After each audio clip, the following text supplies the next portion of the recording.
What's going on, YouTube? Welcome back to another episode of Top of the Line Garage, and I'm back with you guys with another paint gun review. Today we're going to be reviewing the Central Pneumatic paint gun from Harbor Freight.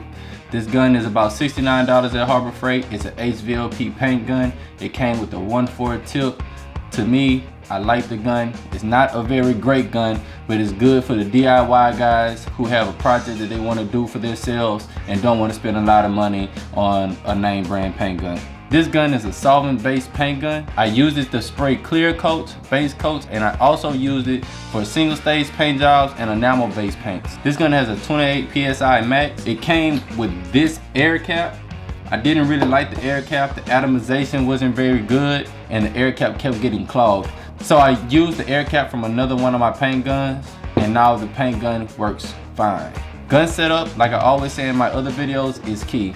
This gun sprays very well at low to medium pressures from anywhere from 10 to 23 PSI.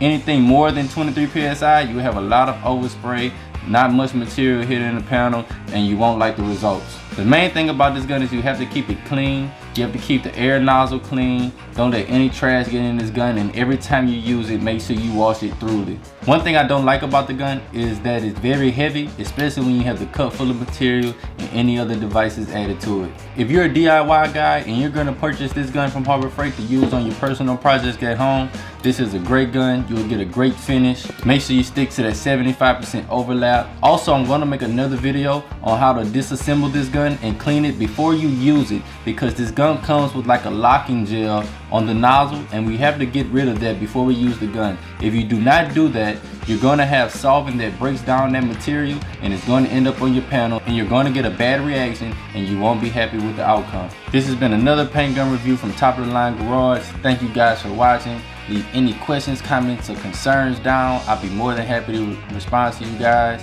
Make sure you hit that subscribe button, and we'll see you guys next time.